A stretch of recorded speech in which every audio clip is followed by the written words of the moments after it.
Les trois sœurs. Personnages. André Sergueïevitch Prozorov. Natalia Ivanova, sa fiancée, plus tard sa femme.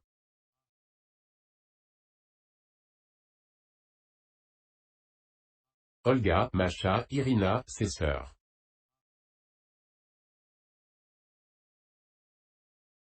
Fedor Ilyitch Kouligin, professeur de lycée, mari de Masha.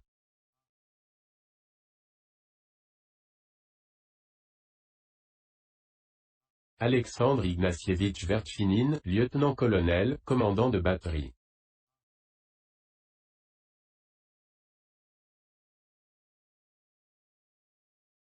Nicolas Lvovitch Tuzenbar, baron, lieutenant.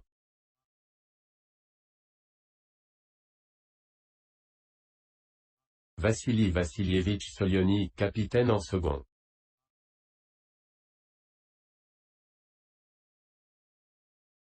Ivan Romanovitch Cheboutikin, médecin militaire.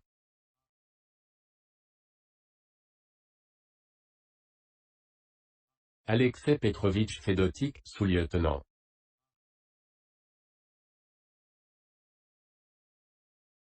Vladimir Karlovitch Rodet, sous-lieutenant.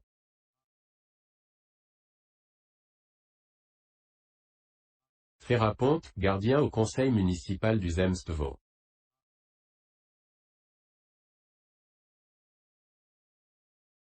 Anfissa, bonne, 80 ans. L'action se passe dans un chef-lieu de gouvernement.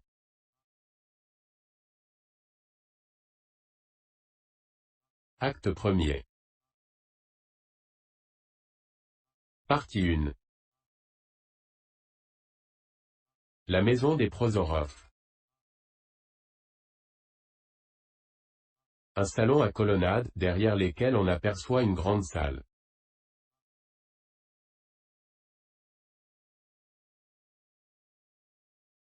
Il est midi, dehors, temps gai, ensoleillé.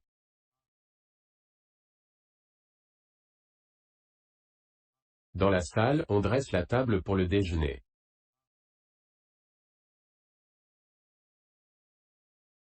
Olga, vêtue de l'uniforme bleu des professeurs de lycée de jeunes filles, ne cesse de corriger des cahiers d'élèves, debout ou en marchant. Masha en noir, est assise, et lit, son chapeau sur les genoux, Irina en robe blanche, est debout, elle rêve.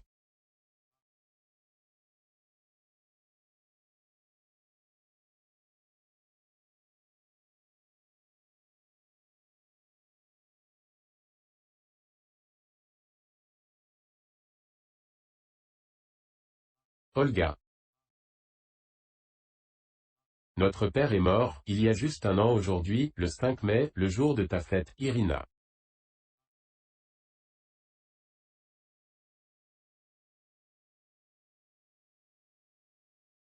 Il faisait très froid, il neigeait. Je croyais ne jamais m'en remettre, et toi, tu étais étendue, sans connaissance, comme une morte.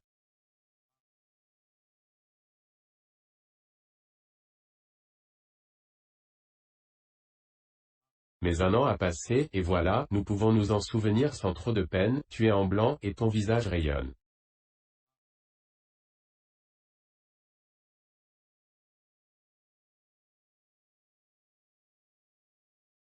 La pendule sonne 12 coups.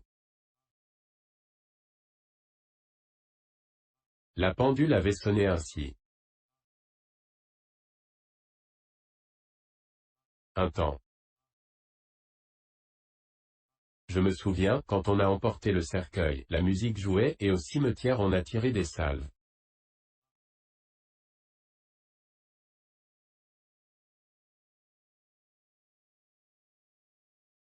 Il était général de brigade, et pourtant, bien peu de gens derrière son cercueil.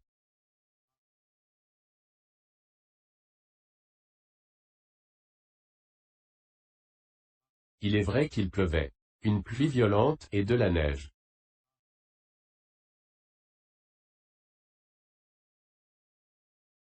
Irina.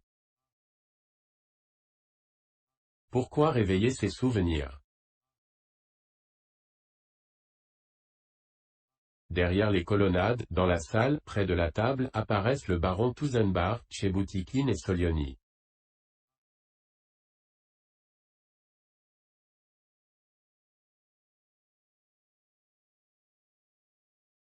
Olga.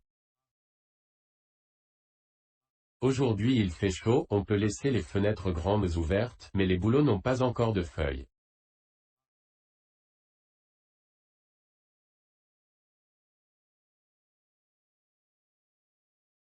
Nommé général de brigade, notre père avait quitté Moscou, avec nous tous, il y a 11 ans de cela.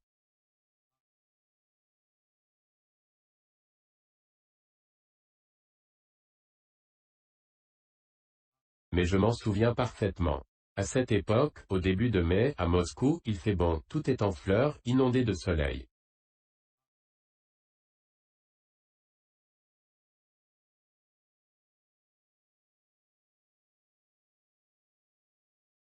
« 11 ans déjà, mais je me rappelle tout parfaitement, comme si cela datait d'hier.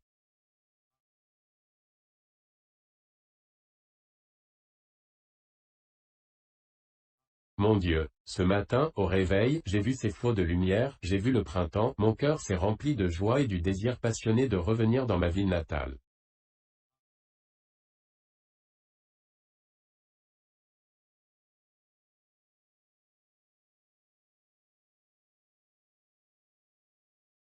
Tcheboutikin. Court toujours. Tuzenbach. Bien sûr, ce sont des bêtises. Macha qui rêve sur son livre, sifflote doucement une chanson.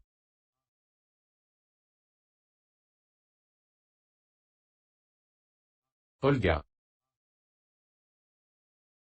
Ne siffle pas, Macha. Comment peux-tu siffler? Un temps. À force d'aller au lycée tous les jours et de donner des leçons jusqu'au soir, j'ai un mal de tête continuel et des pensées de vieille femme.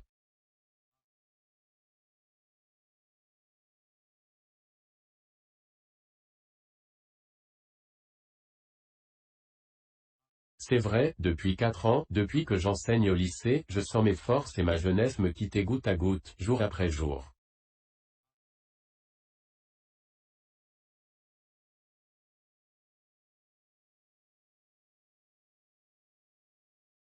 Seul un rêve grandit et se précise en moi.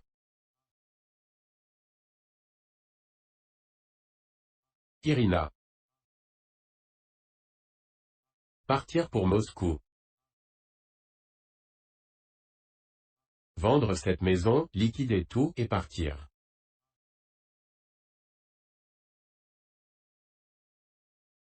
Olga. Oui, aller à Moscou, vite, très vite.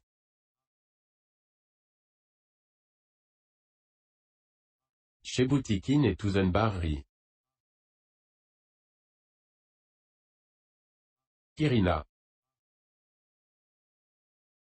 Notre frère deviendra sans doute professeur de faculté, de toute façon, il ne voudra pas rester ici.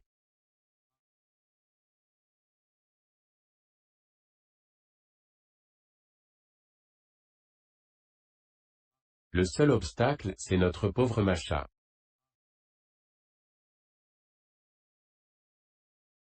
Olga. Macha viendra passer tous les étés à Moscou.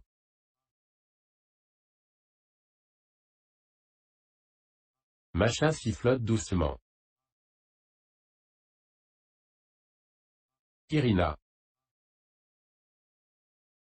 Si Dieu le veut, tout s'arrangera. Elle regarde par la fenêtre.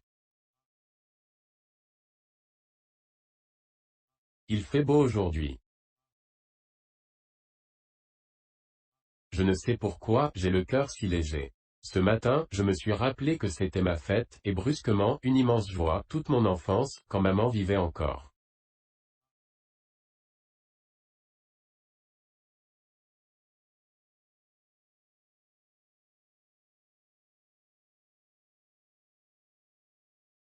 Quelle merveilleuse pensée tout à coup, quelle pensée!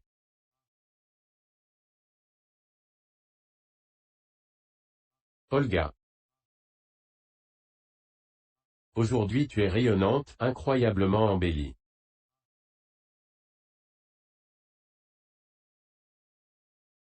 Masha aussi est belle. André serait bien, mais il a trop grossi, cela ne lui va pas.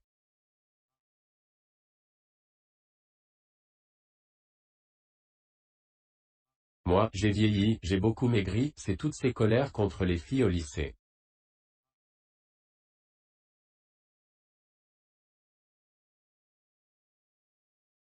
Mais aujourd'hui, je suis libre, je peux rester chez moi, la tête ne me fait pas mal et je me sens plus jeune qu'hier.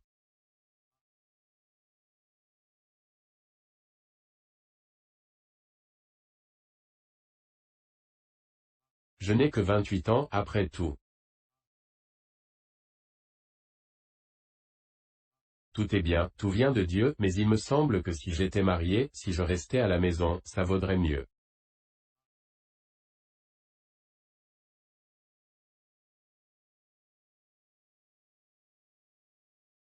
Un temps. J'aurais aimé mon mari. Tuzenbach. À Solioni. Vous ne dites que des bêtises, je ne peux plus vous écouter.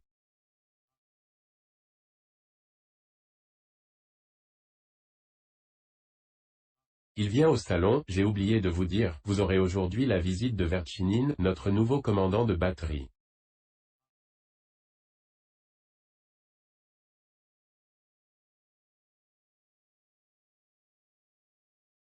Il s'assoit au piano. Olga. Eh bien, c'est parfait. Irina. Il est vieux. Tuzenbach. Non, pas trop. 40, 45 ans. Il joue doucement. Un brave homme, je crois. Certainement pas bête, mais bavard. Irina. Un homme intéressant? Tuzenbach. Oui, assez. Seulement, il a une femme, une belle-mère, et 2 fillettes.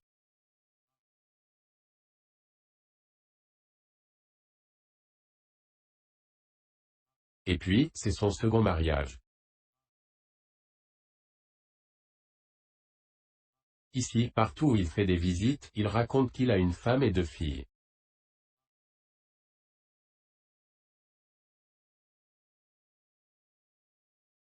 Vous l'apprendrez aussi. Sa femme est un peu folle, elle porte une longue nappe de jeune fille, elle parle avec emphase, tient des propos philosophiques pour embêter son mari.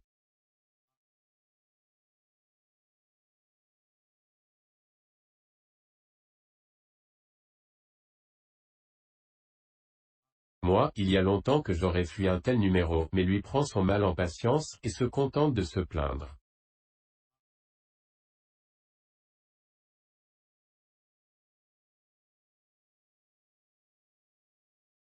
Solioni. Qui vient de la salle avec Tcheboutikin, d'une seule main je ne peux soulever que 30 kilos, mais des deux, 80, et jusqu'à 95.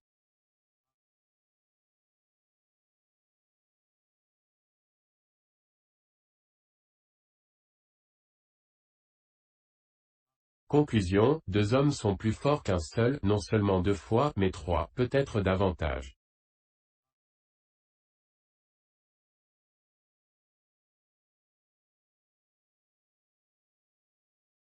Tcheboutikin.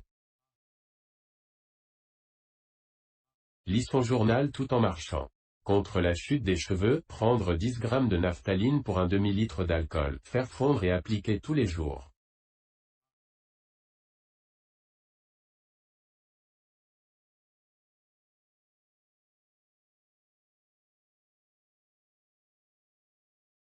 Il prend des notes dans son carnet. Notons cela. Irina. Ivan Romanitch, mon cher Ivan Romanitch.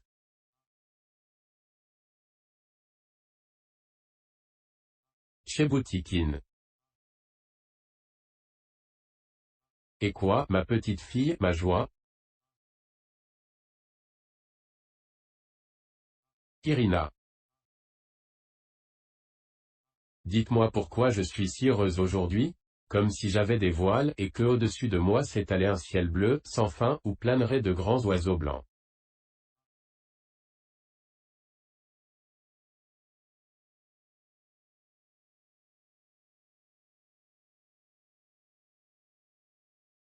Pourquoi? Cheboutikine. Lui baisant les deux mains, avec tendresse, mon oiseau blanc.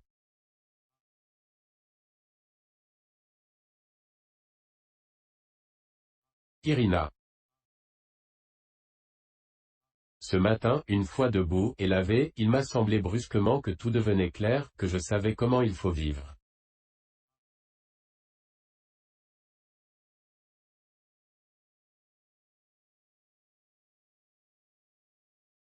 Cher Ivan Romanitch, je sais tout. Tout homme doit travailler, peiner, à la sueur de son front, là est le sens et le but unique de sa vie, son bonheur, sa joie.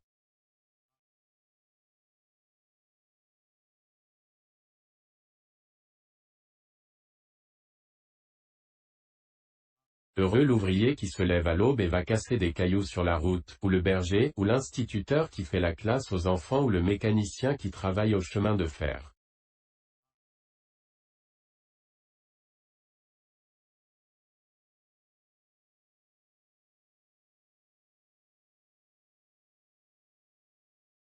Mon Dieu, s'il n'était question que des hommes, mais ne vaut-il pas mieux être un bœuf, un cheval, oui, tout bonnement, plutôt qu'une jeune femme qui se réveille à midi, prend son café au lit et passe 2 heures à sa toilette?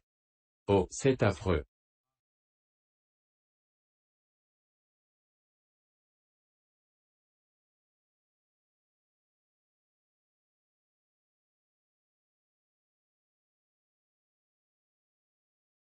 J'ai envie de travailler comme on a envie de boire, quand il fait très chaud.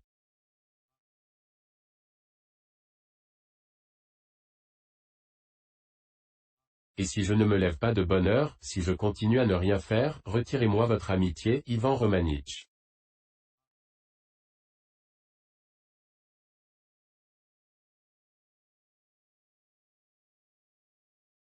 Cheboutikine. Avec tendresse. Mais oui, c'est promis.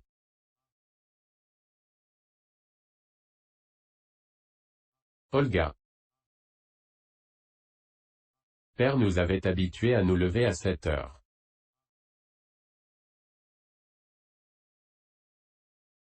Irina se réveille encore à 7 heures, mais elle reste au lit jusqu'à 9, à rêvasser.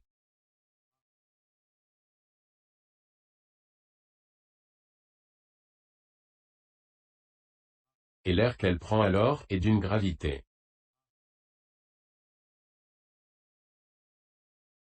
Elle rit. Irina. Pour toi je suis toujours une petite fille, tu t'étonnes de me voir grave.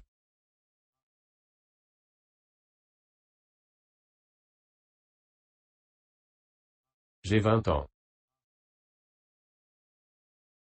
Tuzenbach. Cette soif de travail, oh, mon Dieu, comme je la comprends.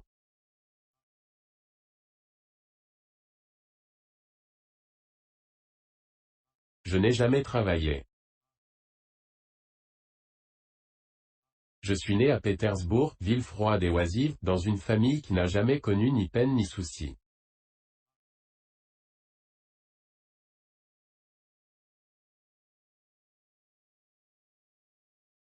Je me rappelle, quand je rentrais à la maison, du corps des cadets, un laquais retirait mes bottes, et moi, je faisais des caprices, sous le regard admiratif de ma mère, stupéfaite que tout le monde ne soit pas émerveillé comme elle.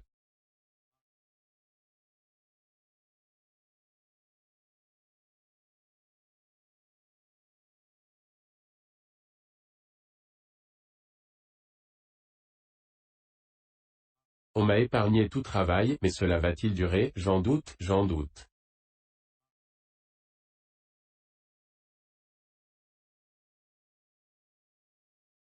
L'heure a sonné, quelque chose d'énorme avance vers nous, un bon, un puissant orage se prépare, il est proche, et bientôt la paresse, l'indifférence, les préjugés contre le travail, l'ennui morbide de notre société, tout sera balayé.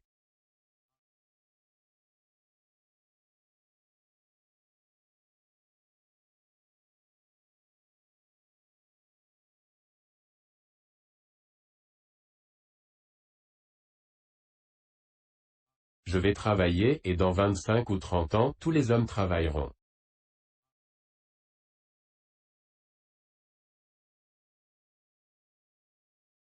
Tous? Chez Boutiquine. Pas moi. Tuzenbach. Vous ne comptez pas. Solioni. Dans 25 ans, grâce à Dieu, il y aura belle lurette que vous serez mort.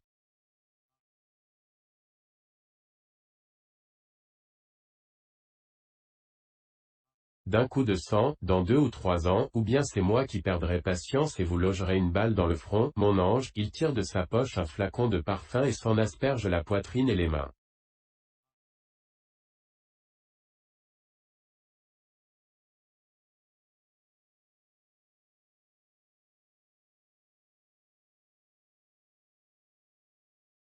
Chez Boutiquine. En riant. C'est vrai, je n'ai jamais rien fichu.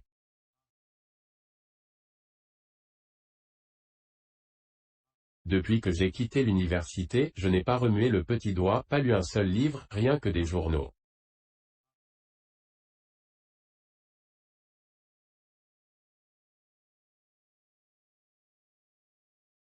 Il tire un autre journal de sa poche.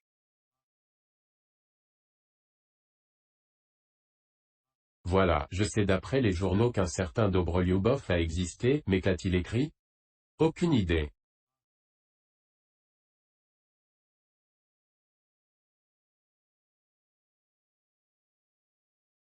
Dieu le sait. On entend frapper au plafond de l'étage inférieur.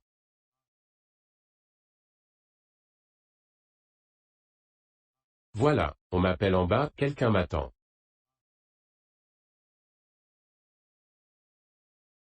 Je reviens tout de suite. Il sort en hâte en lissant sa barbe. Irina. Il a encore inventé quelque chose. Tuzenbach. Oui, quel air solennel, sans doute un cadeau pour vous.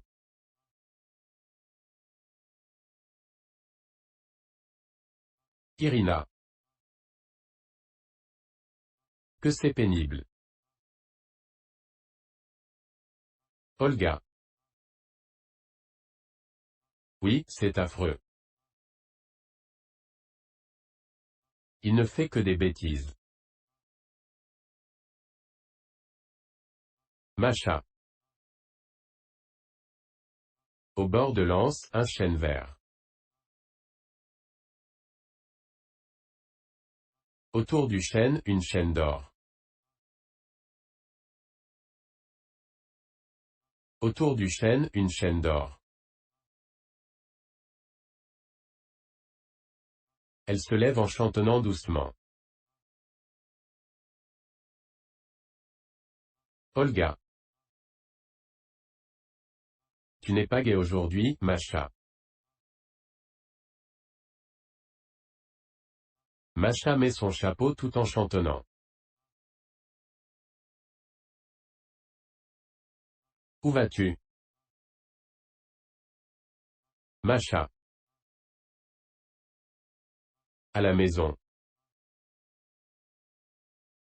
Irina. En voilà une idée.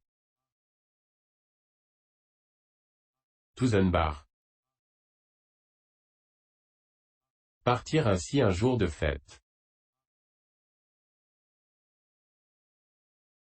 Masha. Tant pis. Je reviendrai ce soir. Au revoir, ma douce. Elle embrasse Irina. Je te souhaite une fois de plus santé et bonheur.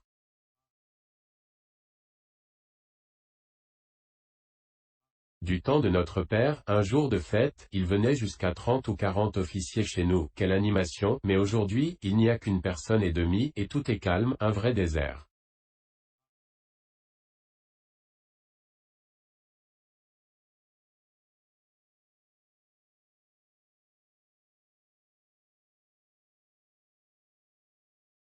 Je vais partir. J'ai un gros cafard aujourd'hui, je ne suis pas gai, il ne faut pas faire attention.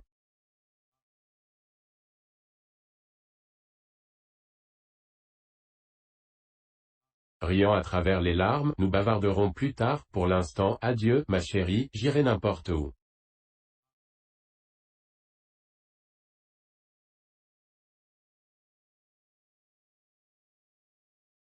Irina.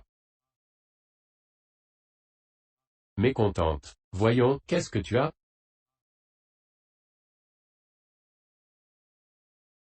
Olga. À travers les larmes. Je te comprends, Masha.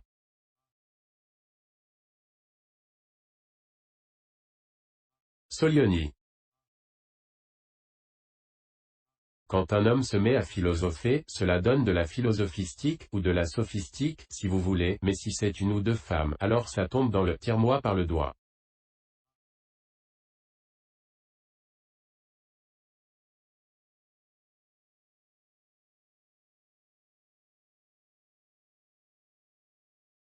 Masha. Que voulez-vous dire, homme effrayant? Solioni. Rien du tout. Il n'eut pas le temps de dire oh, que l'ours lui sauta sur le dos.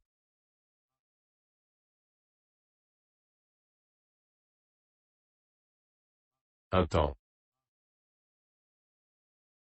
Masha.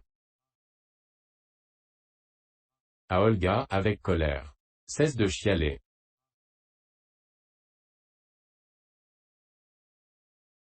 Entre Amphissa et Féraponte, qui porte une tarte.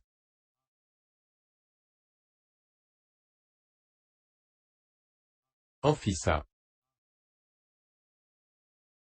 Par ici, mon petit père. Entre, tu as les pieds propres. À Irina, c'est de la part du conseil de Zemstvo, de Monsieur Protopopov, Mireille Ivanitch, une tarte.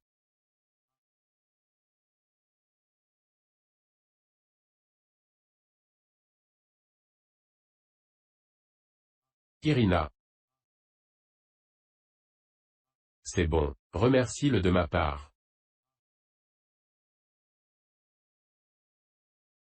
Elle prend la tarte. Féraponte. Comment? Irina. Plus fort. Remercie-le. Olga.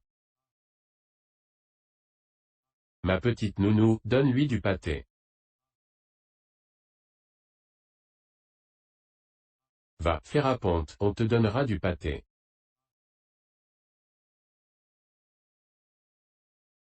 Fer à ponte. Comment? Amphissa. Viens, mon petit père, viens, Ferapont Spiridonitch.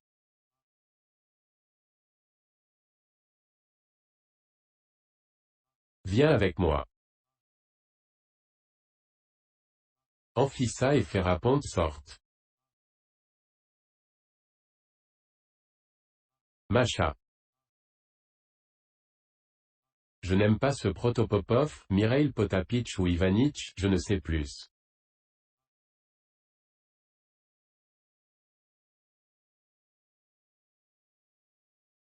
Il ne faut pas l'inviter. Irina. Mais je ne l'ai pas invité. Masha. Tu as bien fait. Entre Tcheboutikin, suivi d'un soldat qui porte un samovar en argent, murmure d'étonnement et de réprobation.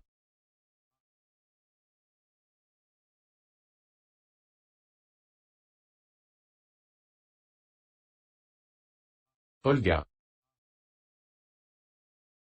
Se couvre le visage de ses deux mains. Un samovar. C'est affreux.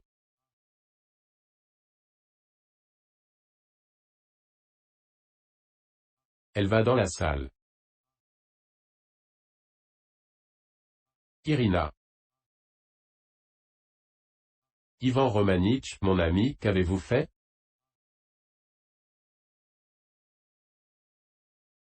Tuzenbach.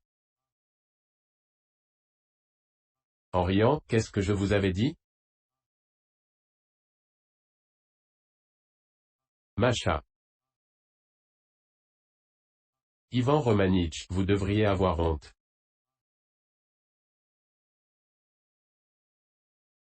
Tcheboutikin.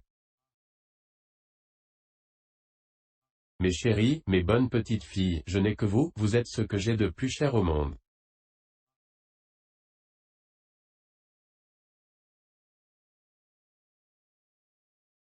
J'aurai bientôt 60 ans. Je suis un vieillard solitaire et misérable.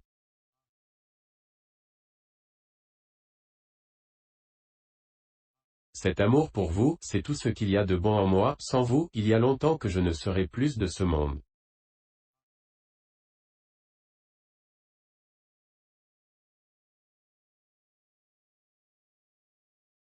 À Irina, ma chérie, mon enfant, je vous connais depuis que vous êtes né, je vous ai porté dans mes bras.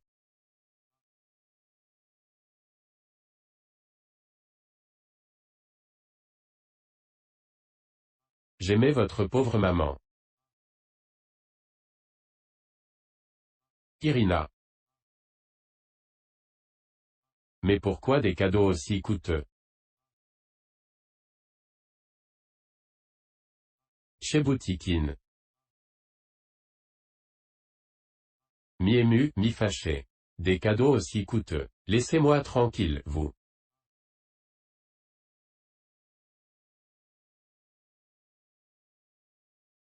Au soldat, porte le samovar dans la salle.